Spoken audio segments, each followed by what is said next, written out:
como eu contei para minha família que eu tinha câncer. O ano era 2023 e eu fui diagnosticada com um câncer no baço, um tumor maligno, um linfoma não Hodgkin. Bom, meu nome é Veridiane Manprim. Eu tô aqui para contar um pouquinho para vocês como que foi a minha trajetória com um câncer. Eu fui diagnosticada em 2023 com um linfoma não Hodgkin no baço e ele foi retirado através de uma cirurgia. E depois da cirurgia foi feita uma biópsia e foi descoberto que eu tinha um linfoma não Hodgkin. Bom, deixa eu contar então para vocês. No vídeo anterior eu contei como eu descobri, o que eu senti, qual foi os meus sintomas até eu chegar no diagnóstico. E quando eu tive o diagnóstico, quando a médica me disse que eu tinha sim um linfoma, que ele era maligno, a minha mãe, ela estava na minha casa, porque eu tinha acabado de fazer a cirurgia, tinha retirado o baço, eu tinha que ficar 30 dias de repouso absoluto, sem pegar peso, e na época o meu menino tinha acabado de fazer 1 ano de idade. Então, a minha mãe estava aqui em casa cuidando da gente. E aí eu fui na consulta com o meu marido, e no caminho eu voltei chorando, chorando, chorando, chorando. Porque a minha dor maior era de ver as pessoas que eu amava sofrendo. A minha angústia sempre foi essa. Porque eu pensava, meu Deus, como que é para uma mãe receber um diagnóstico que um filho tem câncer? Como que eu receberia esse diagnóstico? Como eu iria sofrer se eu recebesse esse diagnóstico? Então, eu ficava imaginando a dor que ela iria sentir. E também a minha filha. Na época, o meu menino tinha 1 ano e a minha menina 8 anos de idade. Então, ela já entendia. Ela já saberia, já iria entender que eu ia ficar careca, que eu ia perder cabelo, que a minha doença era uma doença grave. Então, no caminho, eu ficava imaginando, meu Deus, me ajuda, me ajuda, me ajuda a contar isso para minha mãe, como que vai ser, como que vai ser. E Deus, né? Deus é tão bom. Deus é tão bom. Acho que Ele colocou, assim, o Espírito Santo sobre a minha casa. E aí, eu e meu marido chegamos em casa. Quando a gente chegou, a gente abriu a porta. Ela estava na cozinha. E a gente entrou quietinho, sabe? Sem fazer barulho nenhum. Aí, quando eu cheguei, assim, ela veio correndo, assim, me receber. Ela olhou pra mim, ela pegou... Eu não precisei falar nada, nada. Ela me abraçou, me abraçou, me abraçou. Chorou, chorou, chorou, chorou. Choramos, né? Choramos, choramos, choramos, choramos. E a única coisa que ela falava, ela vai dar tudo certo, Deus está contigo, Nossa Senhora está com você, vai dar tudo certo, Deus vai estar olhando pela gente, vai dar tudo certo. Era só o que ela sabia falar. A minha mãe é uma pessoa extremamente otimista. Ela é a pessoa do copo cheio. Na verdade, ela é a pessoa do copo transbordando. Eu nunca vi a minha mãe reclamando de quase nada, assim. Ela não reclama, gente.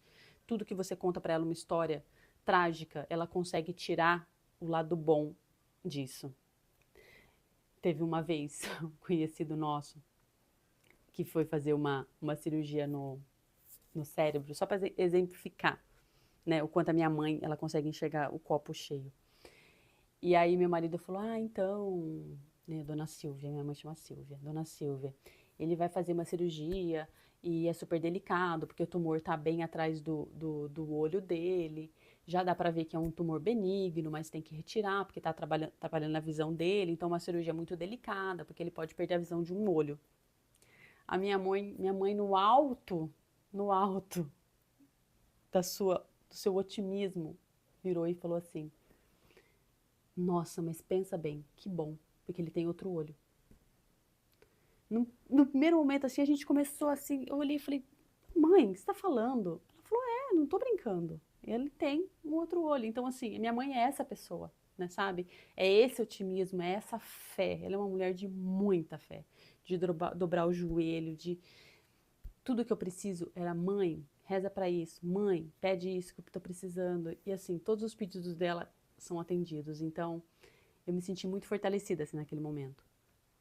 E saber que ela estava ali, né? Saber que ela ia passar aquilo comigo. Apesar de sentir uma dor enorme na minha cabeça, tá fazendo ela passar por isso, sabe? de eu ser a causadora disso. Óbvio que, né, não fazia parte dos meus planos, mas de saber que ela estava passando por isso. E quando a minha filha chegou da escola, meu marido foi buscá-la, aí a gente chamou ela para conversar, né? Eu falei, Jojo, a mamãe descobriu que ela tá com uma doença um pouco grave e que eu vou ter que fazer um tratamento, e o tratamento é muito forte, tão forte que vai cair todos os meus cabelos. E a gente não usou a palavra, né, câncer, não usou a palavra morte, nada. Era uma doença muito grave que o meu cabelo ia cair. Foi isso que a gente falou com ela. Ela, muito emotiva, chorou, né, mas ela, como qualquer criança, né, 5 minutos depois já tinha passado, já estava tudo bem, já estava tudo feliz, né? Então, assim, era só, para ela, o que ela estava vendo ali era só o exterior, né? Não estava vendo a grande dificuldade. E o meu menino de 1 ano não, né, não fazia parte de tudo isso, assim, de uma certa forma vai ser uma história que eu vou contar para ele no futuro, né? Fazendo um parêntese, né, do meu menino de 1 ano. O Pedro, ele foi uma criança que ele só foi dormir com 2 anos de idade. Dormia uma noite inteira, sim. Ele só começou a dormir, na verdade, faz agora pouco tempo. Nossa, meu Deus, como ele me deu trabalho. E aí, nessa fase, as coisas se intensificaram ainda mais, né? A minha mãe estava aqui, minha mãe dormia com ele no quarto, para poder não me acordar, porque eu, né, ainda estava me recuperando da cirurgia. E eu acho que a gente sabe, né? Nós mães, nós sabemos o quanto as crianças elas absorvem os nossos sentimentos, as nossas angústias, os nossos medos, né? Então foi uma fase também bem complicada, que o Pedro acordava muito à noite, né? Que era muito difícil. E o que eu quero deixar, né, nesse vídeo?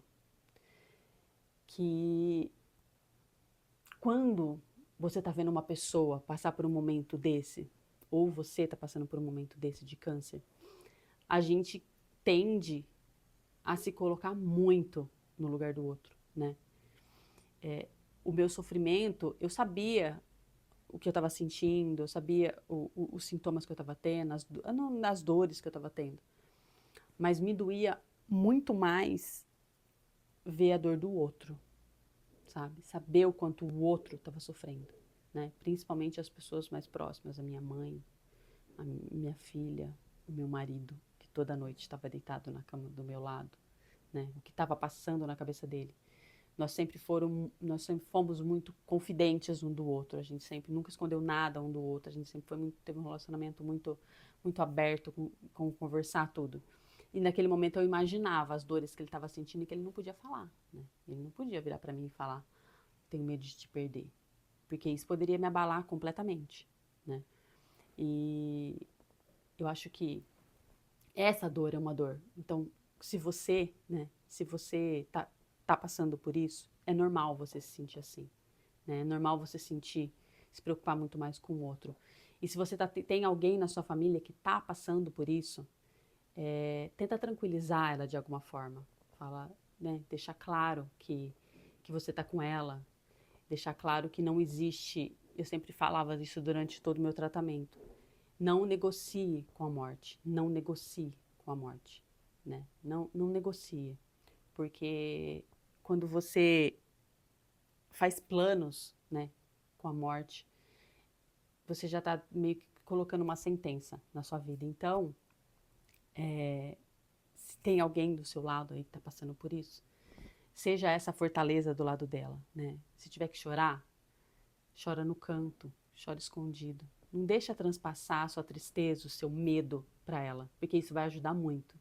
Foi assim que a minha família levou, né? Minha mãe muito otimista, sempre colocando tudo nas mãos de Deus, e o meu marido também extremamente centrado em cuidar de tudo e não deixar que nada do dia a dia atrapalhasse o meu tratamento, né? Atrapalhasse a minha disposição, atrapalhasse a minha alegria.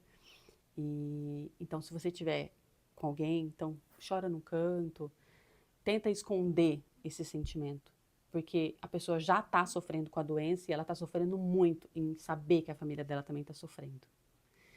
Fica aqui, se inscreve no canal, que tem muito mais história para te contar como foi o meu tratamento, o processo das quimioterapias. Ativa o sininho e vem comigo descobrir como eu venci esse câncer.